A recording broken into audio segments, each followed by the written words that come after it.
Uh, a few ground rules that the session is being recorded and participants can choose not to participate through the use of microphone and or camera, though we would like all of you to have your cameras on and participate wholeheartedly to make the session as engaging as possible. I will request all of you to keep your audios muted to minimize disruption. Another announcement is please update the name displayed in Zoom to what you want on the certificate. This helps generate the right certificate the first time. With that, we have an esteemed guest in Dr. Suman Nair with us today. As we go by the session, I request you to please post your questions in the text chat. You can also raise your hands and we can answer the questions then. We hope to cover all the questions by end of the session. With that, I'm totally excited about the session and we'll get straight into the session. Please put your hands together as I invite Dr. Suman Nair to take us through the session titled Enneagram, a tool for deeper understanding of self and others. I will take a minute to talk about Dr. Suman. Dr. Suman Nair is an organizational development expert, leadership and CXO coach, change management facilitator, Enneagram teacher, President Association of Coaches, and an author.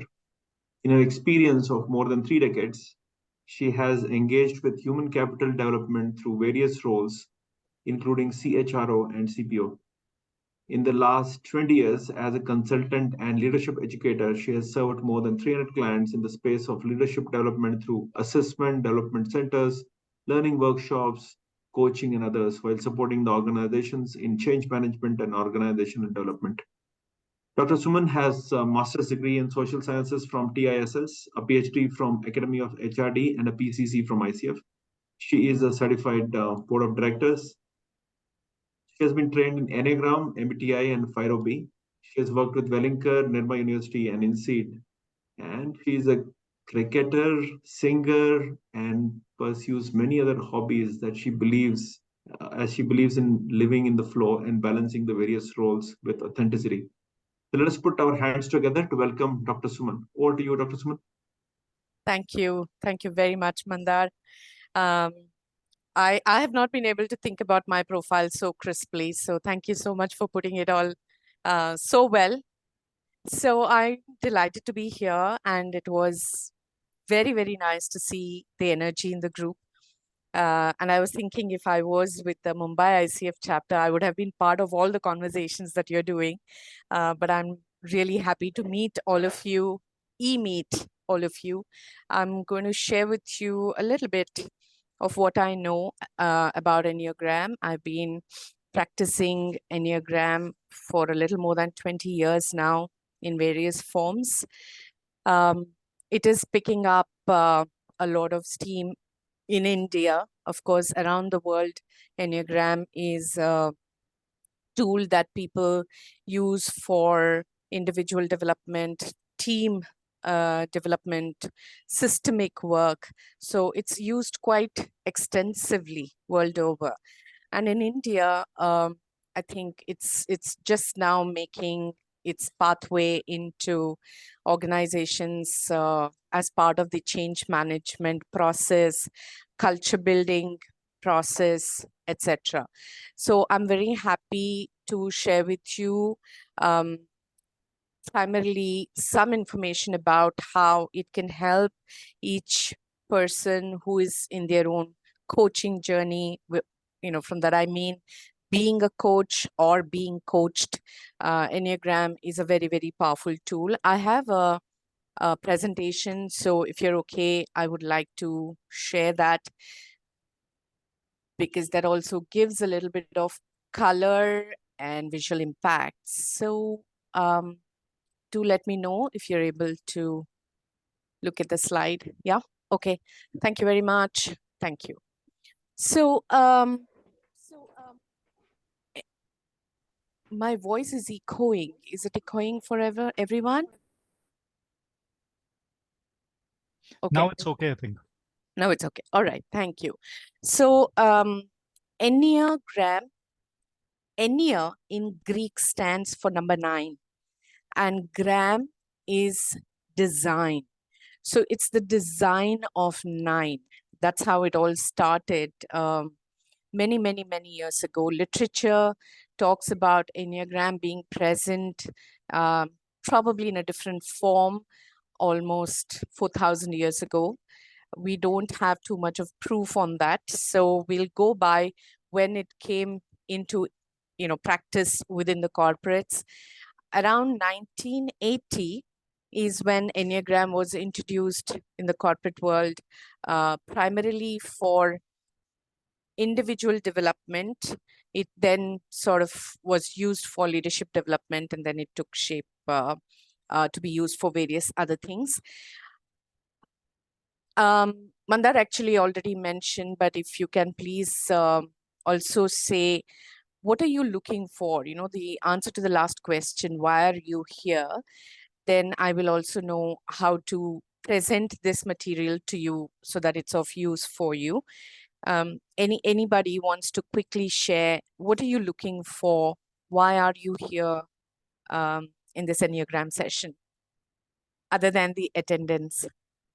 If I may, with your permission, yes. Dr. Suman, the applicability of Enneagram in the realm of team coaching.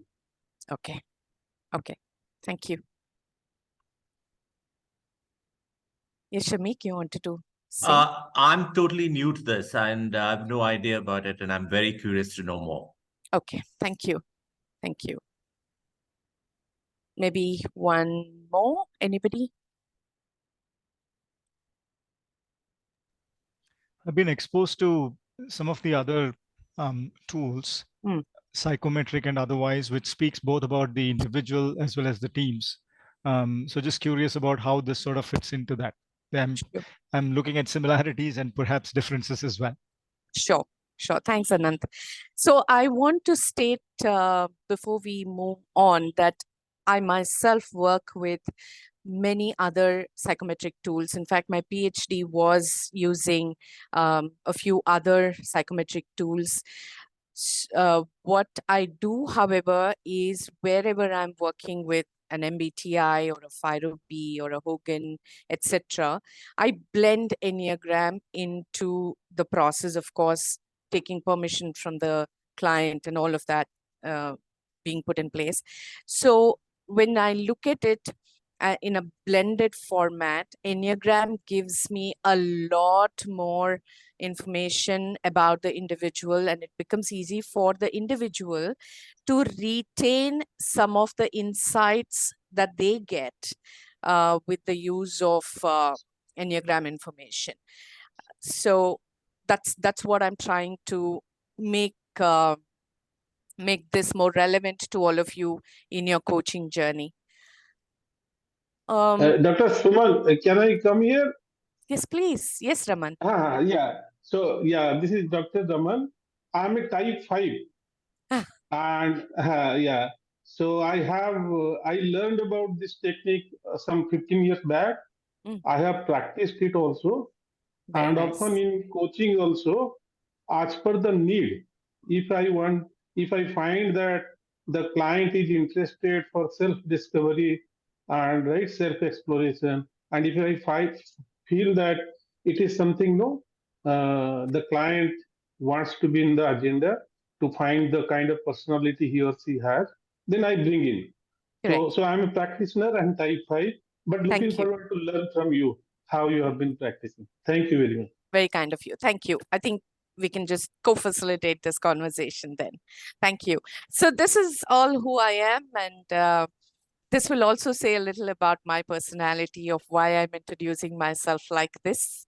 But I want to just draw your attention to two things in this, which is I started the Enneagram Academy of India in 2020 because I wanted to bring in Enneagram education and let more number of people take advantage of such a beautiful transformative tool.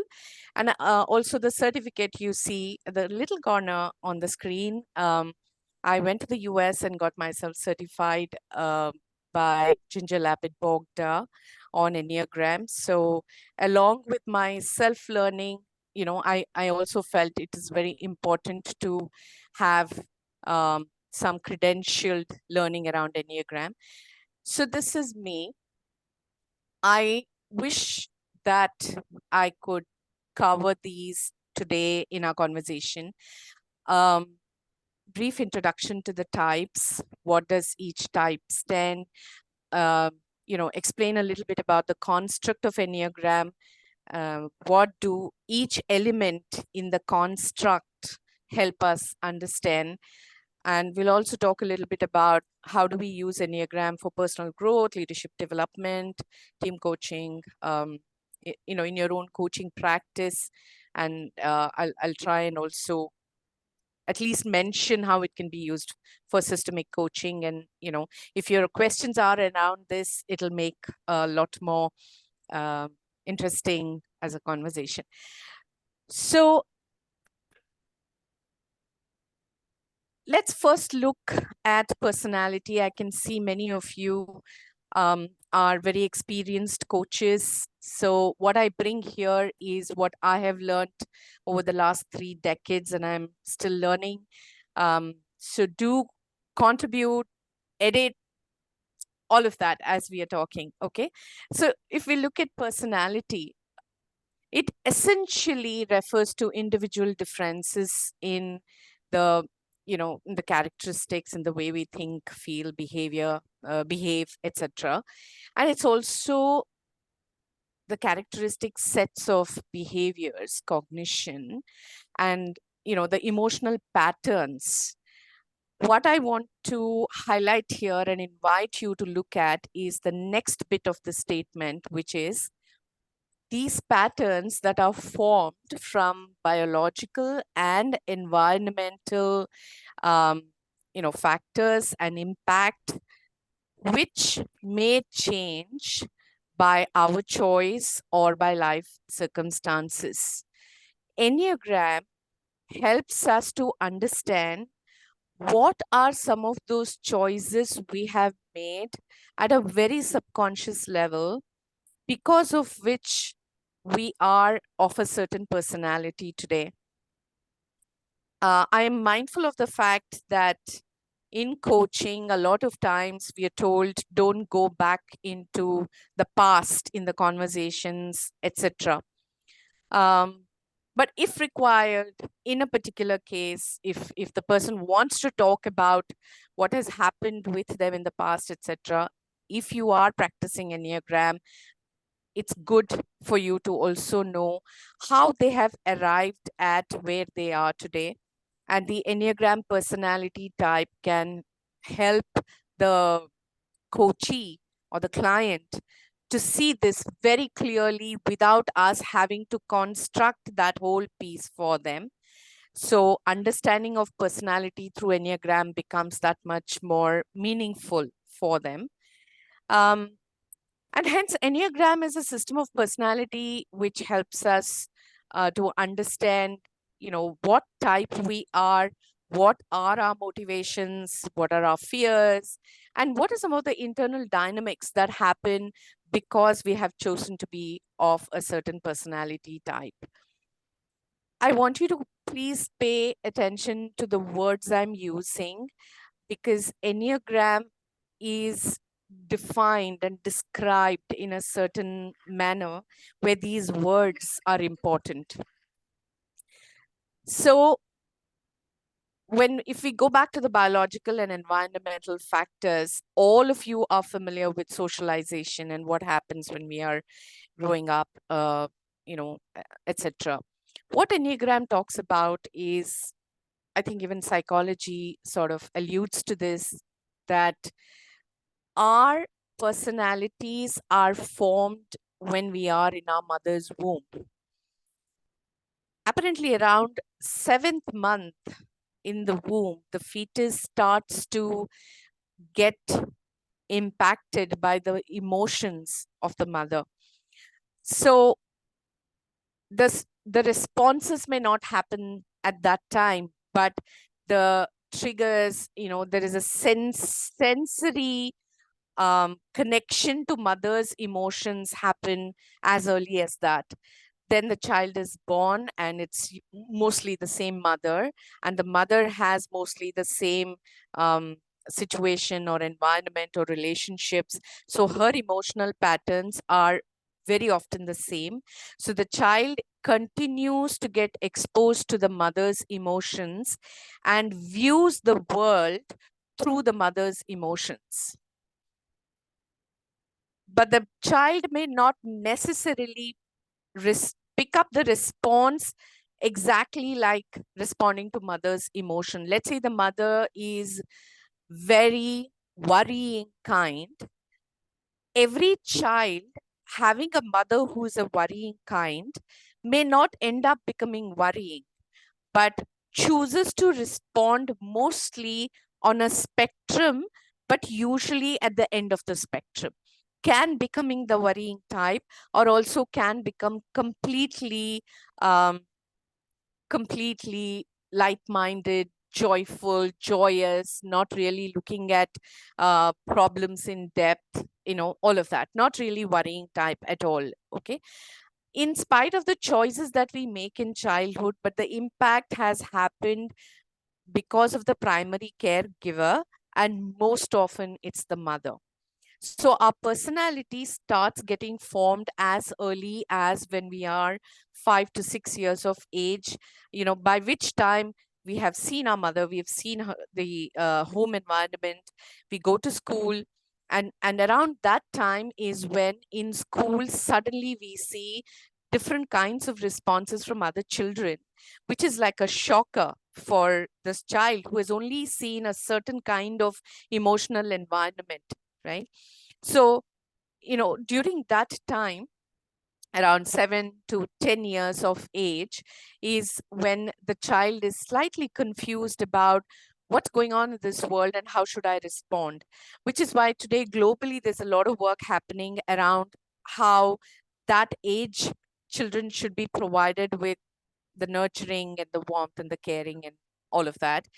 Coming back to Enneagram personality development, so by the age of 14, this child has moved into a stage of experimentation, because at the age of 7 to 10, when there was this confusion and shock looking at other children, by the age of 14, now they want to establish the truth themselves. So they start experimenting. And when they experiment, some of them may experiment, quite a lot, in the sense, they may smoking for the first time, stealing money from the parents' wallet for the first time. These may be seen as extreme by parents. So during this age, the way with which the parent responds to the child further adds to the personality of the child, right? So by the age of 21, which is the third cycle in life, if life happens, in cycles of 7 years, by 21, more or less the personality is formed, which is what even, psychology says, and Enneagram also says that. So by 21, we have sort of established who we are. In the next 7 years, which is 21 to 28 years of age, we slowly start moving away from ourselves, because now the focus is going to be career, jobs, family, marriage, car, house, whatever, up to 28. So the more we go, beyond 28 in terms of age, the further we also move away from ourselves, from our core. What Enneagram does is it helps us to understand what is our core. Who am I? Where have I moved away, and how do I come back to who I really am? Okay. So I just wanted to give that sort of premise to starting talking about personality. Anybody wants to say anything or ask a question, please do, because I'm not able to see the chat box while I'm presenting.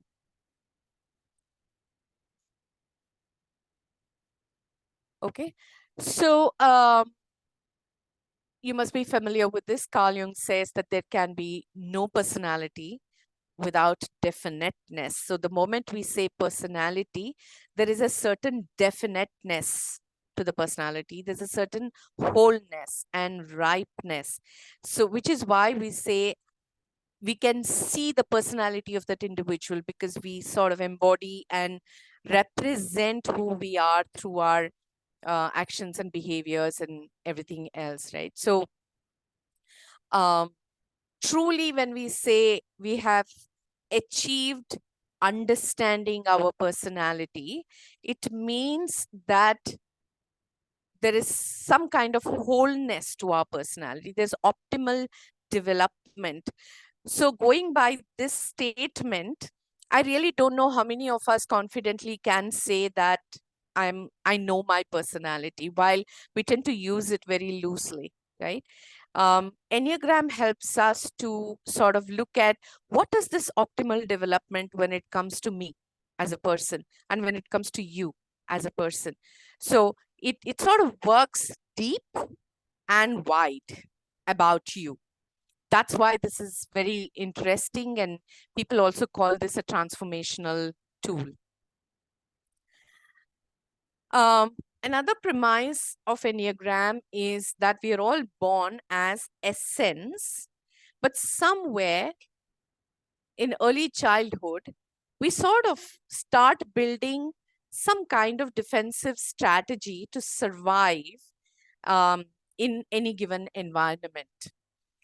So Enneagram type is essentially like a shield for us. So for example, if I had a certain kind of environment in my family where I had to fend for myself, maybe sometimes for basic requirements, or maybe for some basic emotional requirements. You know, it could be I'm looking for someone to appreciate me, and I don't get that. And I don't get that so much that now I learn that I need to take care of myself, appreciate myself, and I develop a certain kind of ego structure. And that ego structure slowly forms into my personality, because there is a reinforcement happening as I'm growing up that more and more what I'm seeking, I'm not getting. And when I'm getting it, probably I'm not seeing it because I have already written this script saying what I need, I'm not getting. And so I sort of continue to develop myself as that personality who believes that I need to appreciate myself. And in wanting to appreciate myself, I will form a certain kind of personality. And so long as that personality is operating in Enneagram, what we call in a healthy development level, people will not notice anything amiss.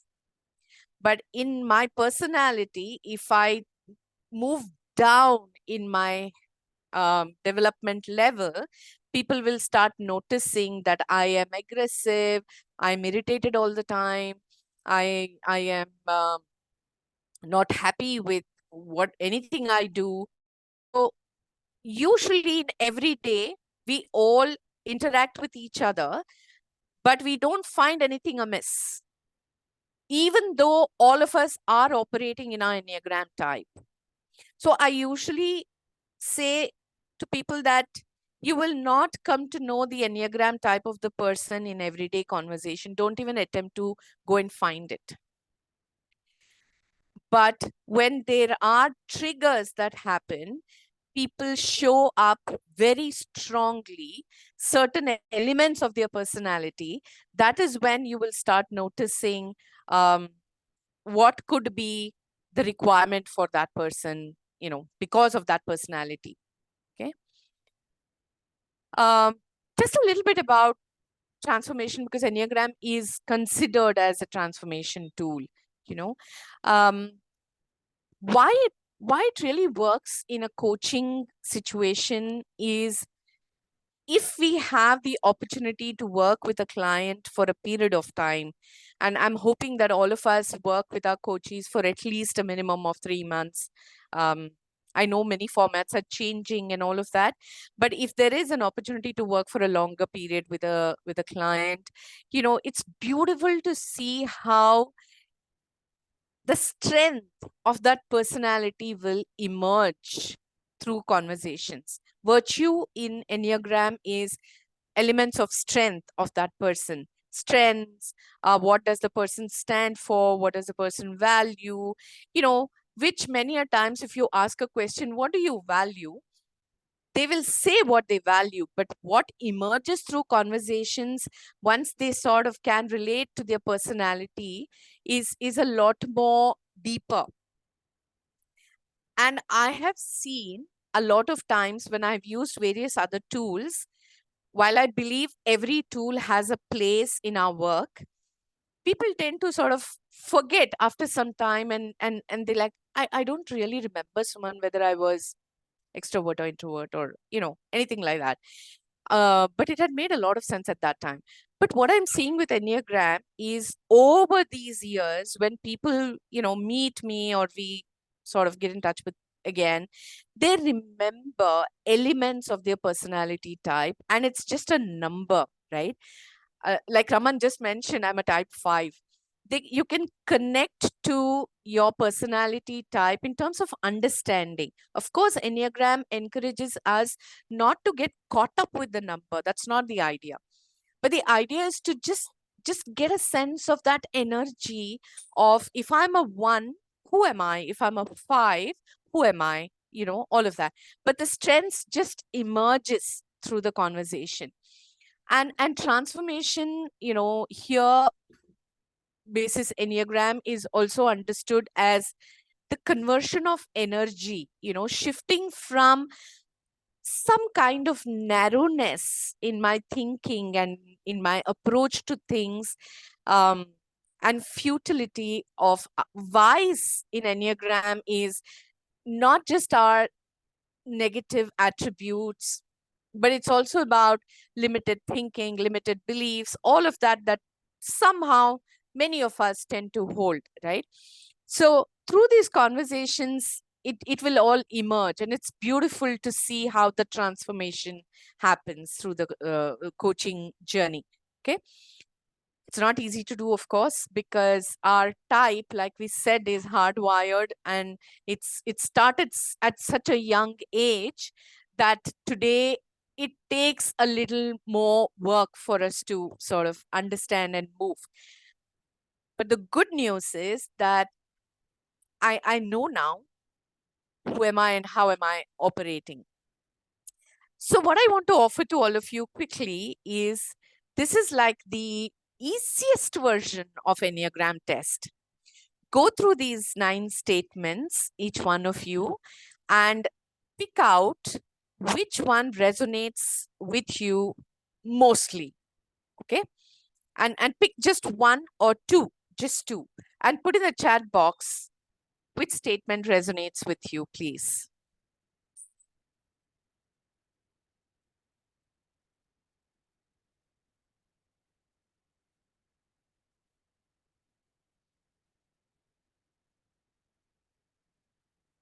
Shanti, can you hear me? Yes, Suman, we can. Okay, I don't see anyone putting their number, or maybe they're reading. Okay, sorry. Yes. Okay.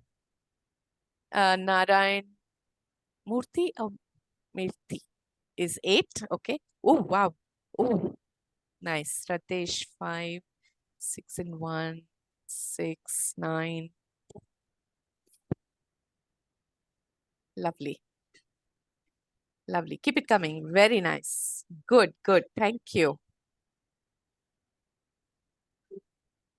Thank you. Okay.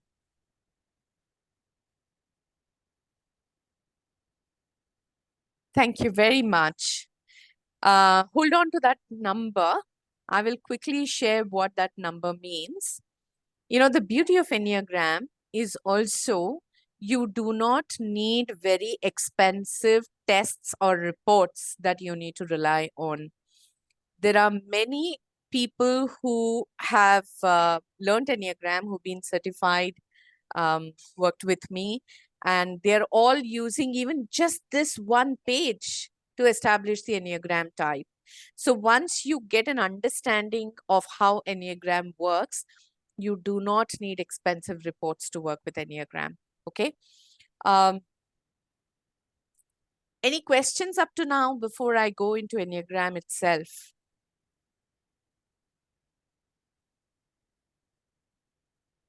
Okay. Sorry, Suman. Arvind Yes, there. Arvind. Yes, Arvind. Suman, you link it to other instruments too. You said that you'll do that at the end of it. I can bring in some element in terms because of what you were saying just now was, managing your reputation, and you don't manage your reputation. The true personality flows, and that's more Hogan. Like that. Okay. Yeah. So how it works with other tools for me, very quickly, if I may share, Arvind. Let's say FiroB. Are you familiar with FiroB? Yes. Okay. Many of you will be familiar with FiroB. There are certain Enneagram personality type who will definitely have a higher score on expressed behavior. Okay. So, once I was training a large public sector bank, and they said, we don't believe in Enneagram, we use only FiroB. So I requested them to take the test. They all took the test, and they told me, and I just knew the Enneagram type. I said, do not share your FiroB scores with you. I will tell you what you would be high on, what you would be low on. And it came exactly like that. Okay. Because if my personality, see, Enneagram is who I am deep within. FiroB is how am I representing that in the external world. It's a behavior tool, right? FiroB is a behavior tool. Enneagram is who I am internally. If I am not operating with awareness, a lot of times I will show who I am really. If I'm mindful, if I'm self-aware, I will hold back. Let's say if a type 8 in Enneagram is that powerful, very highly assertive, and all of that. If I'm not aware, that's how I behave with everyone. And in FiroB, my express scores will come high. When I say high, it may not be 7, 8, 9. But even if all my scores are between 0 and 3, my expressed will still be high. Are you with me, Arvind? Yeah, I'm with you. But in your experience, will the reverse not work? Anything works. Okay, fine. But That's it is directional for a coach to sort of bring to the coach's attention how, because of the personality type, you're also demonstrating those behaviors like that. There is a certain personality type which will not talk. They may have great ideas, but they will just not talk. That's a personality type. And in the FiroB, their wanted control score, the center wala number, may be either very low or very high. Okay. But as a facilitator, as a coach, you show them that correlation of why could that be happening, along with your questioning, curiosity, and all of that. So you blend the tools like that. This is how I have worked, Arvind. Thank you so much. Yeah. Okay.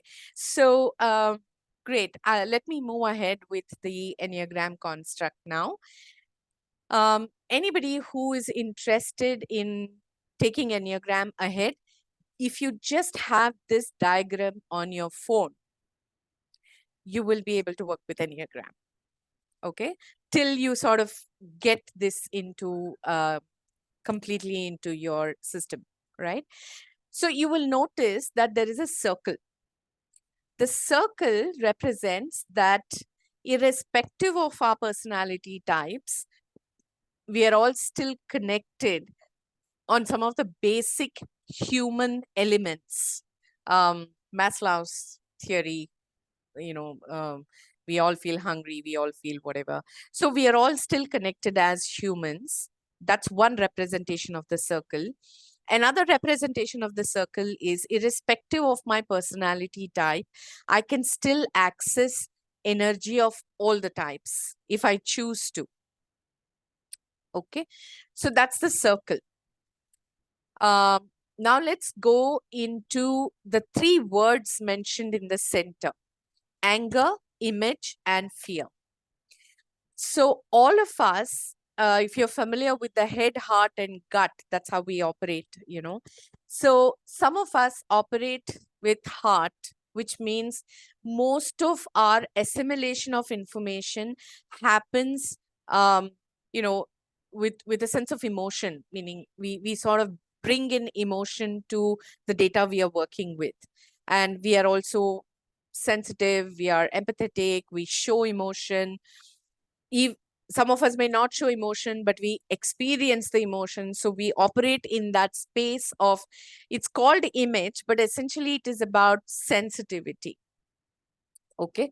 And the emotion there is most often sorrow, sadness. That's the energy, and that's the emotion for these 3 types, which are 2, 3, and 4.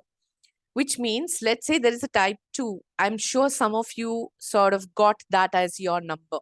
So type 2 is a person who is always taking care of everybody else.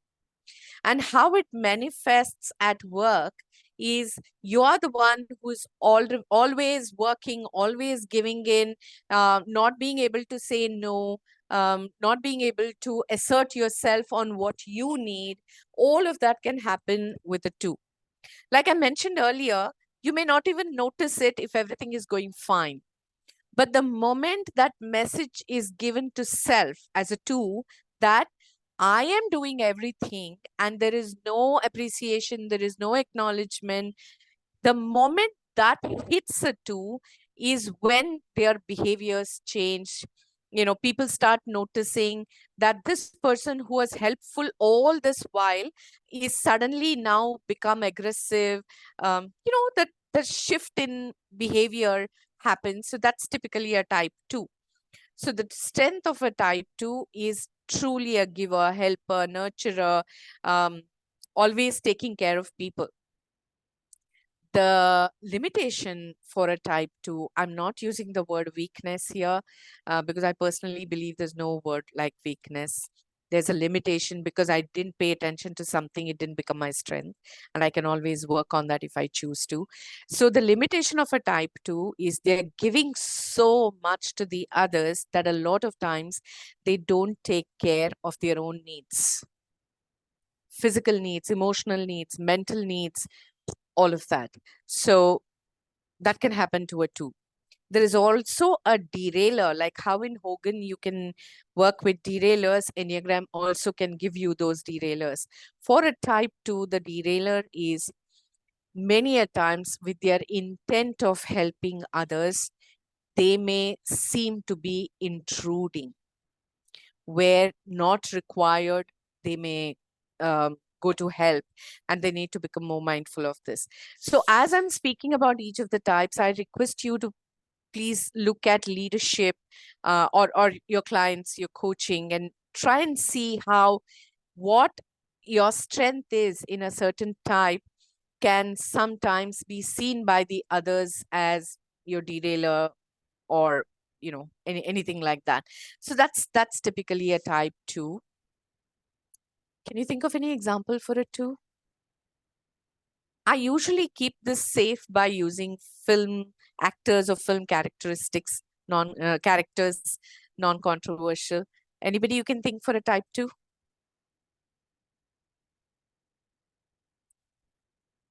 I don't know how many of you have watched Kannada movies. So in Kannada movies, there was a gentleman by the name Ashwath. No, okay. In Hindi movies, there is Aloknath. I'm sorry, Sarah. I can only think of Kannada and Hindi actors. What about maybe Mother Teresa? Mother Teresa. Yes, Mother Teresa. We'll come to Mother Teresa in a while, because what I have as information about Mother Teresa is only what I have read. So I can't very confidently say she was a type 2. Okay, because a type 2, do you see the red arrow going to 8 from 2? All of you? Okay. That arrow represents stress arrow. The red arrow is the stress arrow. So if a type 2 is unable to manage expectations from others, etc., and is very highly stressed, they can actually be extremely volatile and angry and all of that. So I don't know how Mother Teresa managed her stress. So I can't confidently say that, but many people give her name as an example. Okay. So that's a type 2, and I explained to you the red arrow. There is also a black arrow that you can see from 2, which goes to 4. Do you see that? The black arrow is called the growth arrow. The growth arrow is if a 2 wants to manage themselves better, if they want to be mindful and self-aware and, live with ease and peace, then they need to pick up the strengths of 4. And I'll quickly share with you in a while what 4 is all about. But the construct, I hope you understood that a personality type will have strengths, limitations, derailers. There is, an arrow where you go and pick up the negatives when you are stressed, and mindfully, you can pick up the strengths of another type, which is your growth arrow. Okay. Now, like I mentioned to you, if you just have this diagram, you actually can work with Enneagram with some basic understanding. Is if you're coaching somebody who's a type 2 and they'll come and tell you, or someone will give you, the sponsor will give you feedback saying, this person was very calm and worked with everyone very well, great team player, etc. But recently, he or she has become volatile and, all of that. Then it clearly gives you an understanding that that person is stressed and has moved to 8, and the negatives of 8 or the limitations of 8 is anger. Okay, so that's how you sort of understand a personality type without having to read the report. All right, so that's a 2. Now let's quickly look at the other types also for the benefit of all of you who may have chosen other numbers. So type 3 is a person who is extremely driven to achieve success. A type 3 always works to live up to their own definition of success. So they are constantly performing, working, showing up, showing off sometimes as well. Okay, so the strengths of a type 3 is like an ESTJ in MBTI. They will make great presentations. They will build great relationships. More than great relationships, they're very good at rapport building, and they can get you the numbers and sales and, the high flying types. That's their strength. All right. The limitation for a type 3 is in all this running, they are actually living in an external world more than an internal world. Okay. And the derailer for a type 3 is, for them, self becomes so large that they define themselves very often through all of these status symbols. A designation is important for them. Many a times their attire, how they dress, brands that they use. And it may all not be just physical brands. Okay, it's also thinking themselves like a brand. They present themselves like that. And in my experience with Enneagram, I have yet to meet a type 3 at work who is unshaven or comes to work with chappals or slippers. They're usually presenting themselves to make to leave a mark in some ways. Okay, so that's typically a type 3. Anybody has a question? Okay. So you will notice for a type 3, the red arrow. Where is type 3 red arrow going? Could you please, anybody check and tell me? 9. 9. Peacemaker. 9, peacemaker. Okay. Then what is the negative of a peacemaker? The negative of a peacemaker is withdrawal, that I don't want to confront. I don't want to call out on something. So the same 3 who is always in the forefront trying to create that best image about themselves when under stress can completely withdraw and in some ways get lost in, in whatever, in the work or, in behind a challenge, etc. The same 3, when they become mindful and they're able to bring in some self-awareness, etc., the black arrow for a 3 goes towards 6. And I'll share with you later about 6. The 6's positives is to explore, to ask questions about why is this happening. That's the strength of a 6. So the 3, if they sit back, reflect, introspect from this external world, they can make this transition into their internal world. That is their growth path. That's the construct for a 3. Okay. Any filmy example for this? I hope you all are okay that I'm using films as examples, because in India, we have not yet put anyone through these tests and we cannot say surely that this person is this type. And all of you and I, we don't have a common set of people that we can say this is the person. So I'm using film personalities. Any guesses who can be a type 3?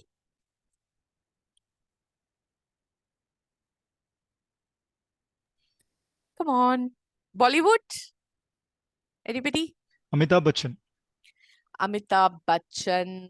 Amitabh Bachchan. Shah Rukh Khan, more like Shah Rukh Khan. Very well read, presents himself, always puts his right leg forward kind of a thing, carries himself to impress. Maybe Mr. Bachchan also, but Bachchan is not a typical 3. Shah Rukh Khan is. This is my understanding, but I would love all of you to study these people and figure out for yourselves. So that's a type 3. Let's move to 4. Shanti, did we have anybody in this group as 4? Did anybody say 4? Let me check. Yes, please. Yeah, Surbi. Okay. Vinita. That's wonderful.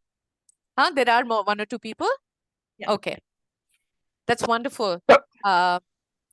I say that, Mandar and Anurag would know this, that 4s are usually not seen so much where structures exist, hierarchy exists. 4s are like these individual players, not individual contributors, but Suman, I have a players. question. Yes, Anurag. Okay, so I think for the benefit of others, I've done Enneagram about 14 months back. I went through this training with Suman only. Suman, I feel that, you were talking about 3 and you were talking about status. Sometimes I felt that Enneagram is too simplistic, possibly one reason for very low awareness in corporates or outside world is that, I would say that as an individual who has now gone through the Enneagram piece also, that, most people, if you put it under a sort of a marketing lens, then your target audience looks at status symbols, right? They look at external validation, they look at upgradation, they look at how they are being perceived, how their image is. And when I sometimes, closely study Enneagram, I find the model is very simplistic. I find that, if I were to look at 3, for example, then many people will fall under this category because that external validation, that external attachment to a higher status, which gives them a sense that they have upgraded with either brands, with either, cars, houses, whatever, that exists. But frankly, I find that Enneagram does not have a lot of conclusive studies about how you associate these numbers with the personality types. Because I'm here talking about the needs, wants, and how they play out in terms of behaviors and attitudes of people. And when I look at three, then three is a large one. So, how do you look at this? Do you think my criticism is over the top, or is it relevant, or is it useful? How is Thank God I know you, Anurag. it? So yeah, like I started off by saying, from the external just interactions, you won't be able to see the types emerging. Only when we fall in our development levels, all of us operate at different levels of development, and I'll share that with you in a while. And you know that, Anurag, that only when we are triggered and we lose our status quo is when our types start showing up. So you will not go into an organization and study leadership unless you're invited to bring in some engagement or intervention, which is when you will use Enneagram. Okay. There will be many characteristics. Everybody gets angry. All the 9 types will get angry. But Enneagram says that depending on your personality type, when you will get angry and what you need to do differently from another personality type, which once you thoroughly sort of understand each element of the type, which I know you are practicing and you are using it, you will be able to see the difference between each of the personality type. But anybody for the first time listening or wanting to work with it, your question is very relevant. Yeah, but Suman, I must submit over here that when I try to use it in tandem with other assessments like Harrison, Hogan, or I'm also credentialed on EQI 2.0 and others. I find there is a huge this feedback. Of course, I've shared with you privately earlier, but I find there is completely very very low awareness on Enneagram, and there's a resistance to use it. Possibly because the standardization of, as per the corporate feedback, the standardization of the model still hasn't happened. While this is a very old model, and like from whom you've got trained, that lady Ginger Bogda is quite known. But otherwise, standardization seems to be a big one. Where there's resistance to adopt this as a model. And I failed. Let me publicly put this. I've quite bit failed in kind of sharing and asking them to have a deep look at it, because everybody is short of time in a corporate. So everybody wants ready-made structures, ready-made assessment tools and all that. But the idea was not that. What I was saying was that I find this status piece, behavior, needs and wants playing out very differently, but I don't see deep reports coming out with empirical data which give us that input that, okay, this is relevant in a corporate, or there is evidence to prove this. Fair enough. Anurag, you and I need to speak again outside this call. Yeah, sure, but sure. But I'm glad you brought this up, because one point I want to make here is, look, any tool, you're also looking at it from your personality. Yeah, right? Yeah, absolutely. Right? Completely agree. Right. Completely agree. So as a coach, all of us are on this journey, right? To be able to look at something objectively, and that journey is what also Enneagram helps a lot of times. Like, for example, if I am like, I think Raman was saying type 5, type 5s have a need to look at a certain situation through certain lens, and that's how they've been for a very, very long time. Now, as a coach, to sort of drop that and become objective is also a journey. So I started by saying this tool can be used beautifully for ourselves as coaches to see what am I bringing into my coaching engagements. There are many other tools, of course, that we can look at, right? But this can also be a great tool. So Thanks, Anurag. Thank you. I think it's important for this pulse check sometimes about any tool. But if you're still struggling with it, I'll be happy to talk about about it later with you. Okay? Sure. Suman, Yes. can I add a few Yes, points? Raman. Yes, please. Yeah, Thank you. yeah. Yeah. See, at the face of it, Enneagram, it would look overwhelming. Yes. And for the first time who is introduced to it, it will look really very complex and complicated. But once one masters it and specifically knows about types over the days, months, and years, and by default knows the two wings, and as you said, the growth path and the stress path, the best utility or the best, you can say, the selling point of Enneagram is how do you manage yourself being fully aware so that you tend to be on your growth path and you try to avoid to be on stress path. But Beautiful. normally human being 99% of the time we tend to go for our stress path. Beautifully you have explained with respect to type 2. They are really, they look to be helper all the time, right? So because I have introduced also it in my systems, personal, family, while coaching. So people are, so they look to be helper, but at the stress over the years, when they get to know that they tend to be 8, but yes, they take the stressing qualities of 8 and not the good qualities of 8. So correct. there I bring in the 9 levels of each type, Yes. starting from idealist type to the being pathological type. Yes. So neutral being 5. So people normally, once one understands this, so how one can really be, maybe you will be explaining, I guess, in the 9 labels, how one can try to be in the 1, 2, 3 at least. But normally human being, all types, they tend to operate at the pathological level 7, 8, 9, and being at pathological level, end of the game for every type.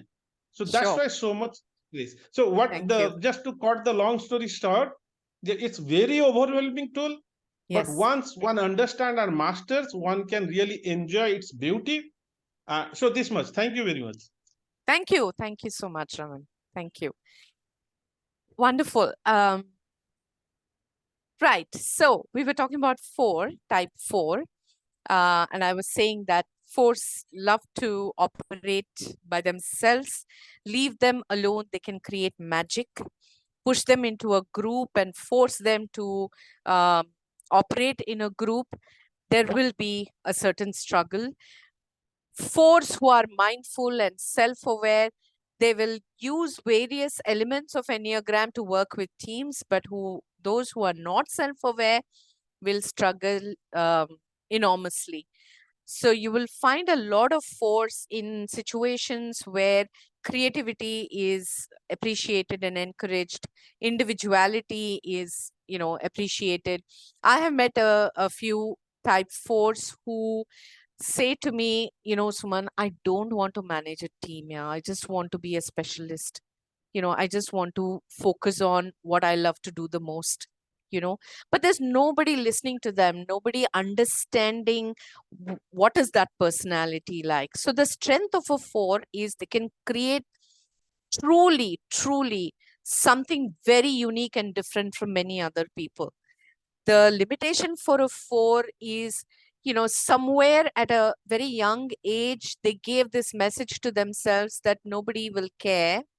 So you better do things for yourself. And which is probably why they're so good individually with what they do. And the derailer for a 4 is, unlike many other types, 4s can also hit the low faster in comparison to the other types, because 4s are also called melancholic types. The best of poets, best of artists, all of them have come from this type. In fact, an example that I usually give for a 4 is also A.R. Rahman. If you will notice his body language and everything, he's not this gung-ho running. Look at the difference between Sonu, what's his full name? Sonu Sonu Sonu Nigam. Nigam. Sonu Nigam. Look at the difference between a Sonu Nigam and an A.R. Rahman, right? I mean, both of them are beautiful in that space. But it's just the personality. And if you expect that A.R. Rahman will jump and dance with you, it will never, never, never happen. And he does not need to, of course. I mean, if he chooses. In the corporate world, there's a lot of pressure on all of us to do things other than who we are, right? And that's when the challenge begins. So that's typically a type 4. Rumi, for example, if you know, is a type 4.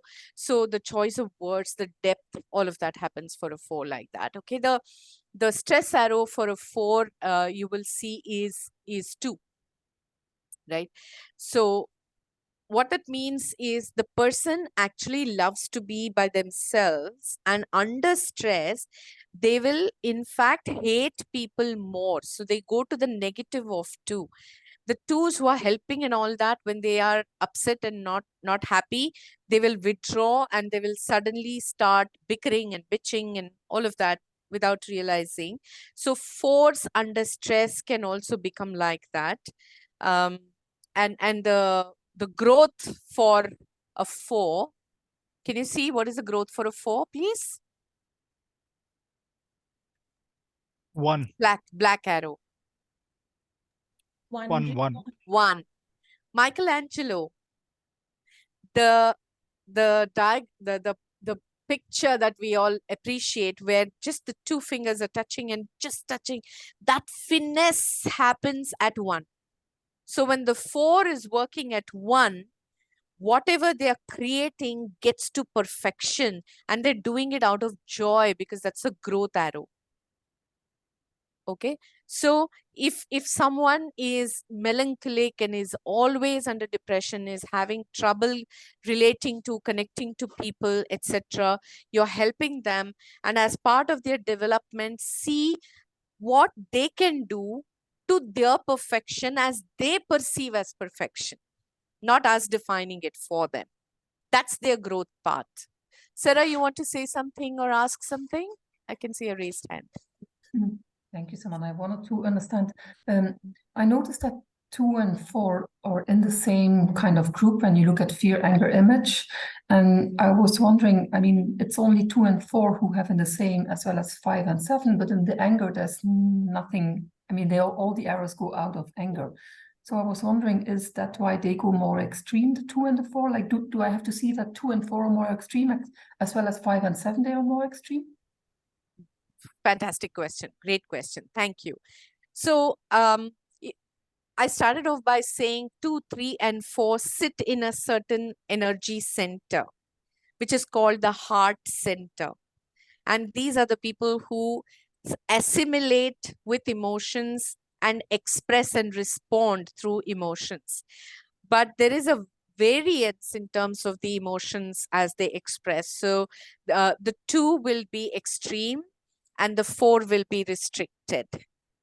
Similarly, in each of the center, that emotion in that center will be extreme for those 2 numbers on the either side, there.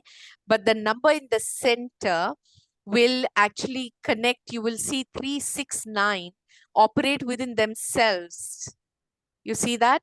So they are still able to present a balance in terms of, here, let's say 3, you will never see 3 cry like a 2 may cry. You will never see 3 sulk like a 4 may sulk or withdraw, right? But 3 is a lot of times unaware of what to do with their emotions. Okay, so for them, the great growth plan is working with that emotions. Now there's a lot of research happening in terms of the type and the health issues that center can go through. So 2, 3, and 4, it's all about heart. So they need to express more. They need to talk about themselves and all of that. Okay, thank you. So let's move to the next center, which is the head center. Head center is 5, 6, 7. And the primary emotion here is fear. It does not mean that these people are scared at all times, but their assimilation, the energy with which they will assimilate, will be largely driven with fear. Meaning it's like fear of missing out, or fear of being left out, or all of that. So let's say 5. Raman, may I invite you in like 4 lines? Please share what a 5 is. Are you there, Raman? Yes, yes. Please, you take it ahead, right? Yeah, you want to say in 3, 4 lines, what does 5 represent? No, right, the sage thinker or observer, right, are there. No, specifically they are very much what you call conscious of, right, their time, right? The demand on their time, Yeah, right? yeah, And so and also, right, what you call that time, energy, resources, how that can be in use. yeah, And those kind of things. And what you call the issues are specifically they are more private person, privacy, correct. you can say, Very right, introverted. emotional. Yes, Emotionally, yes, you can say detached in a way. Sometimes no, yes, tend to compartmentalize the thing. They yes, can, right, keep yes, the things, right, at a place yes. and come back later. so You're so saying so those they, it is me. No, of course, yeah, I am right, but Yeah, still, so it has taken a long for me to decipher. I am I saying they, understand. of course, no, yeah, Yeah, time being I'm time just by. on a lighter So, note. so So I 5s don't want to. also is about, yeah. No, so please, so I Okay, don't want to take the thunder out of your presentation. I just right. So please, very you go ahead, right? So okay. this Thank much. you. Very kind of you. 5s are people for whom data, information, all of that is very, very important. They're very, very logical, very rational, um, you know, many a times very linear in their approach, because it has to be in a certain structure for them to feel confident about what they know. See, remember, they are operating in the head center. So for them, information, data, knowledge, very, very important. Even when they meet people, for them, people also are data and information. A lot of times 5s find it difficult to have these emotional connects, emotional expression. Very difficult for a 5. On a lighter note, they say for a 5 that a 5 believes that when you have the head, why do you need the body? So they will also assess everyone basis intelligence as they perceive as important. They will be measuring everyone with what the others know and whether the other person matches their level of intelligence. That's typically a 5. They will not talk much in meetings. It's very difficult for us to really know what a 5 is thinking. They're also introverted. On another lighter note, 5s goes to their own party and not know what to do, because they stand in a corner and sort of observe everyone and assimilate more data about each person. They're nice people, by the way, no problem. All 9 types are very good people, but each one of us have our own characteristics. So strengths of a 5, like I said, if they have done a project, 15 years later, they will still have all the information about that project, mostly, okay, as a 5. And if you take away any of the data or information they have, or in a meeting, if they feel that they did not provide the information that was asked for, that's the worst situation that for a 5. All the types will feel bad, by the way, if they're not giving the information, but 5s will sink because their own expectations from themselves is very high. So the limitation for a 5, like I mentioned, is they cannot connect emotionally very easily. And the derailer of a 5 is they drown themselves with so much of information and data that sometimes they don't know what to pick out in a given situation, because we all know that human connection is also based on emotion. And for a 5, since they're not able to use that, all the information they have sometimes will not work for them. So that's their derailer. Okay. There are examples of a 5, but a healthy 5. So I'm sharing healthy 5 example.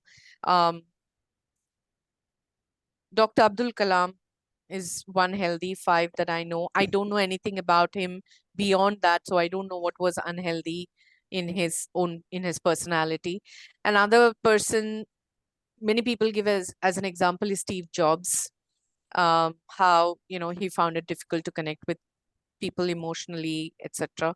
Once again, I don't know Steve Jobs. I just know of him, about him, so can't comment. But you will have people around you, so I would invite you to look at probably who could fit in here. So the growth arrow for a 5 you will see is 8, the same 8, which is a stress arrow for 2. So the 2 who is helping everyone all the time will suddenly say, Ab bus, now enough. I don't want to keep serving. And there's a rage that emerges for a 2 when they feel they are taken for granted. Whereas for a 5, they're caught up in this knowledge and all information and all of that, right? So if they really work on themselves, 8 is about clarity. 8 is about being able to make those decisions. So 5s can actually pick that up from 8 as a growth path. And the same 5, the stress line for a 5 is 7. With all the information and data and everything that they have, 7 is someone who is all over the place.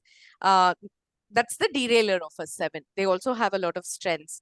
So they're all over the place. They're not able to arrive at, they have, if they look at too much of information, they will find this is also useful and that is also useful. So 5s who have a lot of information under stress can further get confused with what they need to use. In organizations, typically you will hear that he's a leader that or she's a leader that we really look up to, and she always had answers for everything. And suddenly we now find that she's not able to close on matters, etc. So it's good to explore whether the person is a type 5, what has gone wrong, all of that. That's a 5. Anurag, have you raised your hand? Yeah. Suman, just one reflection that when you mentioned Steve Jobs, I thought he's a 1 because he's a perfectionist, and I thought that maybe he did have this tendency to address large people gatherings, but he was of course not a very people centric person, but he was quite a perfectionist to that extent. So I thought that it is more a 1 than a 5 that one would ascribe to Steve Jobs, but that's my point of view.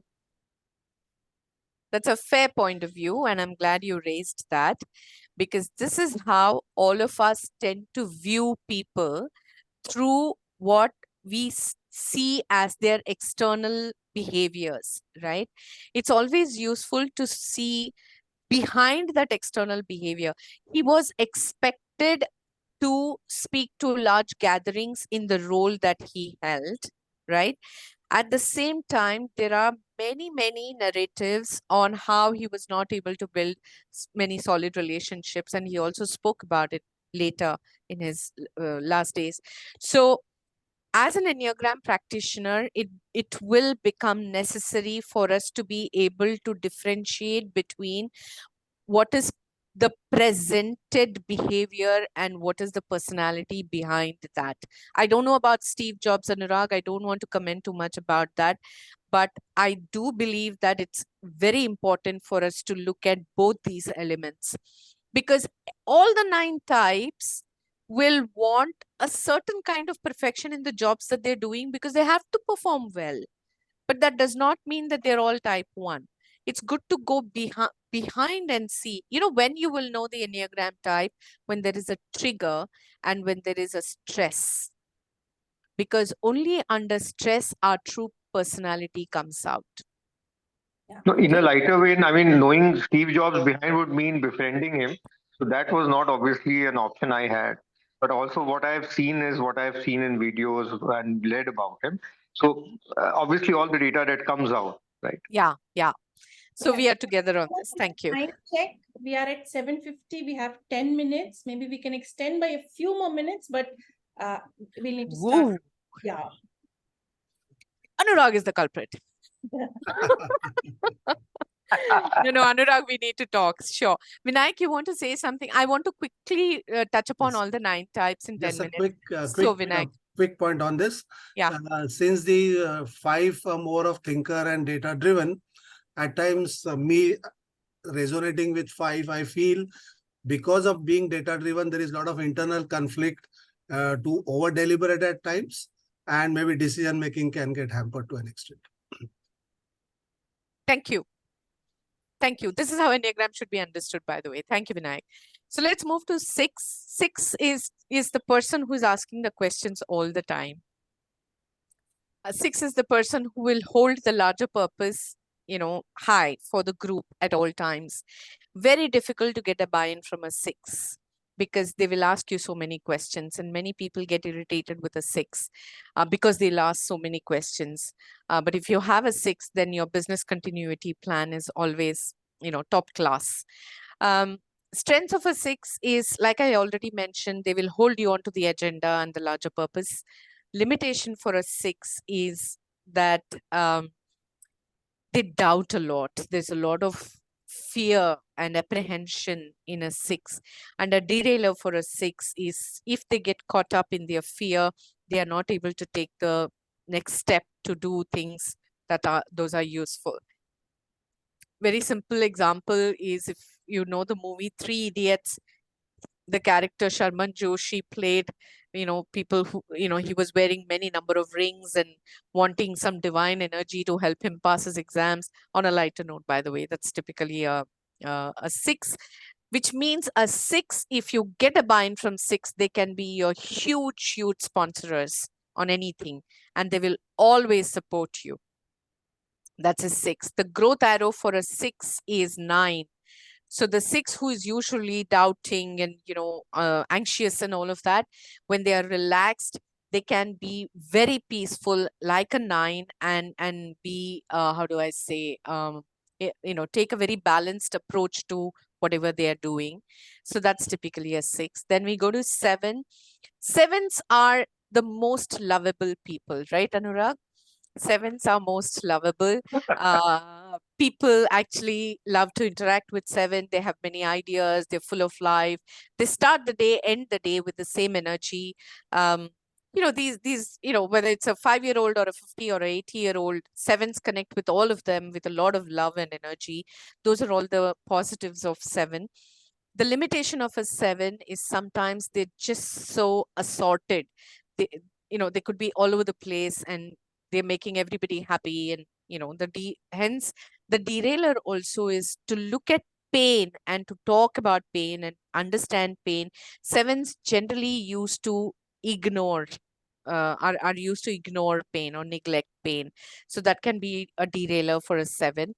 But these people are really, really fun. A typical example is Ranveer Singh. He can wear any kind of clothes on any stage and, he's laughing at all the high, super energy. Growth arrow for a 5 who is so assorted is to focus like a 5 on information and data and work with what is there for development's sake. And the stress arrow for a 7 is 1, which means that the same 7, which is assorted and all of that, under stress, if they become a perfectionist, it's very difficult for people to relate to them, because the fun-loving person suddenly becomes like a very strict and disciplined person. So it can confuse people a lot. So that's typically a 7. The next energy center is the body center, the gut center. The energy or the emotion here is anger. And somewhere I have touched upon all these 3 in the arrows. But 8s are the people who take charge, make decisions, hold the space, and can sometimes be seen as power hungry because they make those decisions.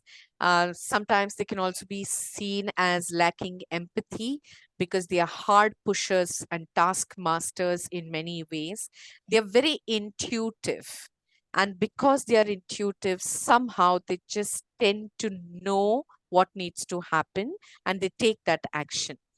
The limitation for an 8, like I said, can be seen as lacking empathy and power hungry. The derailer for an 8 is sometimes they can be seen to be so objective that they lose the human connection. So somewhere like a 5 as well. But here they are action. 5 is knowledge, right? So the growth arrow for an 8 you will see is 2. So the same 8, which is like pushing people to achieve the objectives, if they really are mindful, they can work with people to get to that achievement like a 2. That's the growth arrow. The 8 under stress can become extremely critical, can nag people and ask very difficult questions, trying to assimilate information. So that's the negativity of 5 that they pick up when they are under stress. 8s. Another example, pardon me, this is the best example that I always find, is Mr. Narendra Modi's energy. That's all I want to say, and I want to move ahead. 8. Akshay Kumar sometimes is also seen to be an 8. Akshay Kumar can also be a 1. That can be something I would invite you to study, please.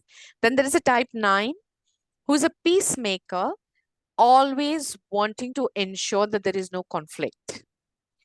The strength of a peacemaker, where the 9 is, that team usually on a healthy note are conflict, not too many conflicts. Unhealthy is in such groups, people don't talk about conflicts. That's also not very healthy. So 9s have to understand, especially if they are the leaders, that they need to bring out issues, talk about the black bear in the room, all of that. So limitation for a 9 is they don't talk out, they don't call out, they don't speak up, etc. And the derailer for a 9 is their intelligence, opinions, and ideas sometimes may never be heard because they don't express it out of the fear that they may be creating conflict with people. Classic example for a type 9 is one of our greatest economists, Mr. Manmohan Singh, who we didn't hear much because he silently did the work, as I understand, from behind the stage. So 9s can be so good in what they do, but we may miss out on getting truly the best of them. So that's a 9, and you will see the growth arrow for a 9 who is usually silent, peaceful, etc. is to show up a little more like a 3, make a statement about themselves, speak up, create an impression or inspire, influence people. They need to do that a little more. That's the growth arrow. And a 9 who is usually silent and all of that, under stress, they will also start doubting themselves and the others because the stress arrow is 6. Okay, so that's how they work. 9. And type 1, most important, it's 1, but we are talking about it the last. Type 1s are these people who think they have taken birth to change and reform everything and everyone around them. They're called reformists. So they are chasing perfection all the time, but very unhappy with perfection because they've not defined how that perfection should look. So if you have a type 1, usually all the I's are dotted and T's are ticked, which is good for the work, the job, team, etc. The limitation for a 1 is, as soon that they can see what needs to change in others, as quickly they can see, they're not able to see that in themselves. So that always remains a challenge, because of which the derailer is they may not be very willing to receive feedback from others openly in some ways. That's their derailer. So the growth arrow for a 1, as you will see, is 7. So this, tight collared, always talking about perfection, etc. They need to let loose sometimes, not always wear a white shirt, but sometimes wear colored shirt on a lighter vein, like a type 7. And the stress arrow for a 4, who's a perfectionist, sometimes is complete withdrawal, like a type 4. So understanding this construct, and one last thing I want to say is, you will notice for each type, there are 2 types which are adjacent types. Like for a type 6, there is a 5 and there is a 7. These are called wings. So if I understand my type and also pick up some characteristics from these 2 other types, and if I'm creating my development plan and I pick up some of the behaviors from or characteristics from these 2, I just become more wholesome, because I give breeze to the wings, right? And I fly high. So this is the basic construct of Enneagram, and this is actually enough for people who are interested to start talking about Enneagram. There's a lot more, if one is interested to go deeply into. But in this time, I thought I have so much more to say, but this is the basics that I wanted to share. Dr. Suman, there's been a question in the chat and a couple of people have asked, what parallels can you draw between Enneagram and Belbin? There's a lot of work happening right now to see the comparison. So Belbin is more about, in my understanding, more about task, the various roles that or the hat that I wear when I'm doing a job. Whereas Enneagram is a personality type, which is deeper. In Belbin, I can probably learn some skills faster. Like if I'm a shaper, with some skills, I can also become a completer.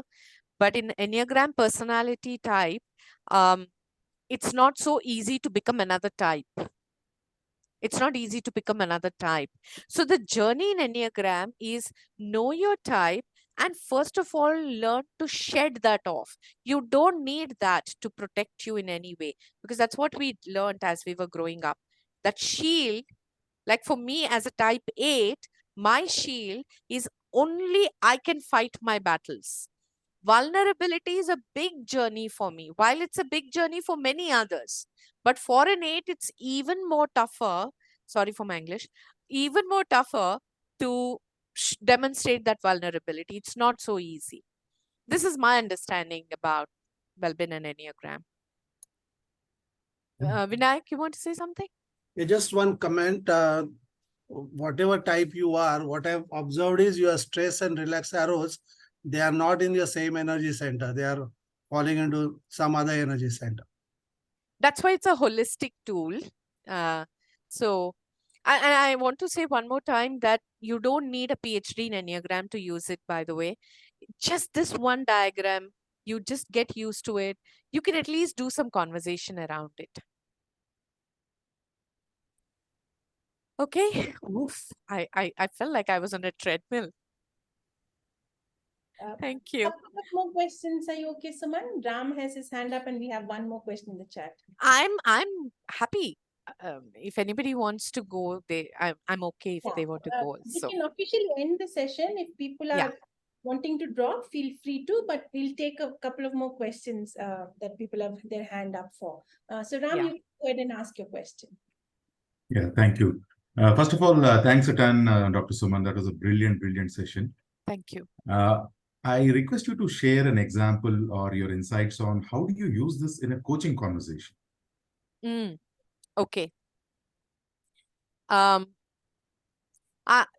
was a coaching conversation that I had with a leader who was a manufacturing head. Of course, that doesn't matter, but a leader of an organization who was a type 2. And the sponsor had shared in the tripartite conversation that this gentleman, who was always found to be very kind and giving and nurturing all the time, was more recently seen to be irritated a lot of times, shouting during meetings and all of that. So that was the sort of explanation given. And I started off the coaching with the permission to use Enneagram, and they were all okay with it. And the coachee took the test, and it turned out to be he was a type 2. Okay.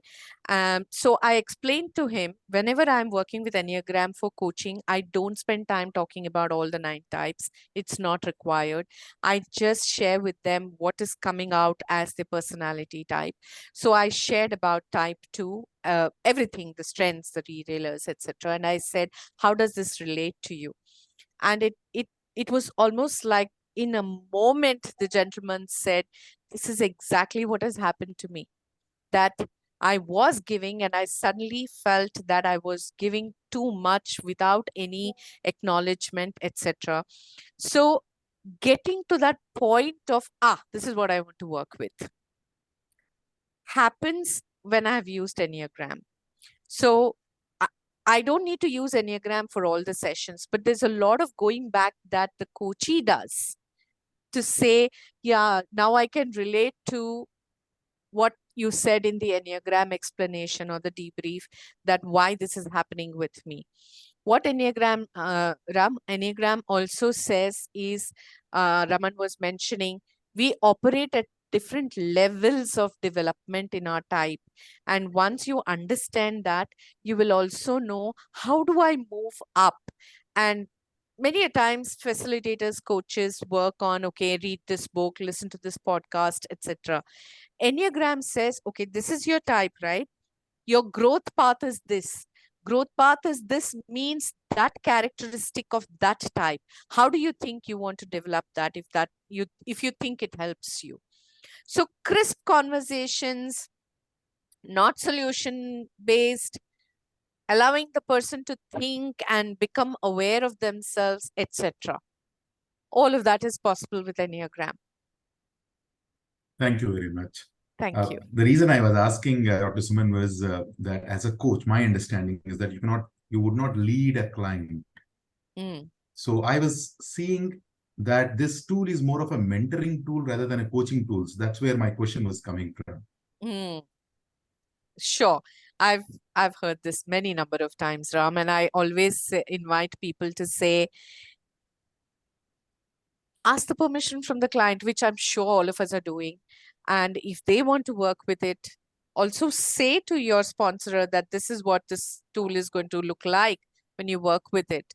So, and somehow I have not yet had any resistance to working with Enneagram, but I understand and agree with what you're saying. Thank you. And Dr. Suman, Thank you. last question. Do these types change at various stages of life, or do they remain same throughout one's life? Beautiful question, and I was hoping for that. Enneagram type does not change by itself. We are actually working across the 9 types without realizing, we can be like a 3, like Anurag mentioned, I can be showcasing something. Like a 4, I can be creative. So we are using all the 9 types at all times. When we are hit with something, when we are hit at a core level, we come home, and the home is our type. And it gives comfort because that is our shield to the external world. Okay. Now, why do I want to change that? If I have a home to go back to, I will go there. I will sit there and look at, what do I need to do now, right? Then I will look at my growth path. I will look at my wings and see, okay, what behaviors I need to develop and all of that. So answer is, the type does not change. It need not change because we are using all of it. And under stress, when we go back to our own type, we can sit there with awareness, look at what needs to change. Vinita has her hand up, and we'll keep. Yes, ma'am. Thank you. I'll keep it very crisp. My question was just related. Earlier also I'd asked I felt I had two types. I could vibe with two sentences. And what you said exactly this, how do you differentiate this is my core and this is what I'm behaving as? Binita, I would not put that pressure on you to realize which is true for you, but I will have a conversation with you. That's my job as a coach, to help you understand who you are really. There are people who can have 3 or 4 statements that resonate with them, right? So one needs to know Enneagram a little more to understand the energy behind those statements. But simple answer is, it's not possible that we are simultaneously two types in our core. All of us are one type in our core. And it's good to understand which that is. I don't know if I answered you. I don't have any further answer to this. Got it, ma'am. Thank you. Thank you, Binita. Thank you. Mandar, are you still on? Yes, I am on. Wrap up the session. Thank you. Okay. So thanks, Dr. Suman, for an engaging session. So let us put our hands together for an engaging session from Dr. Suman. Thank you. And before we get to closure, this session offers 1 core competency CCU and 0.5 resource development CCUs. So thanks again, Dr. Suman, for an insightful session. Have a good time. Have a good time, everyone. Thank you so much. Thank you. Thank everyone. you. I've pasted the links to the upcoming sessions. Please to register. Looking forward to seeing you twice again in December. Thank you. Okay, thank you. Thanks once again. Bye-bye. Thank you. Thank you, Shanti. Thank you, Mandar. I'll take leave now. Thank you, Dr. Suman. Thanks. Thank you. Thank you.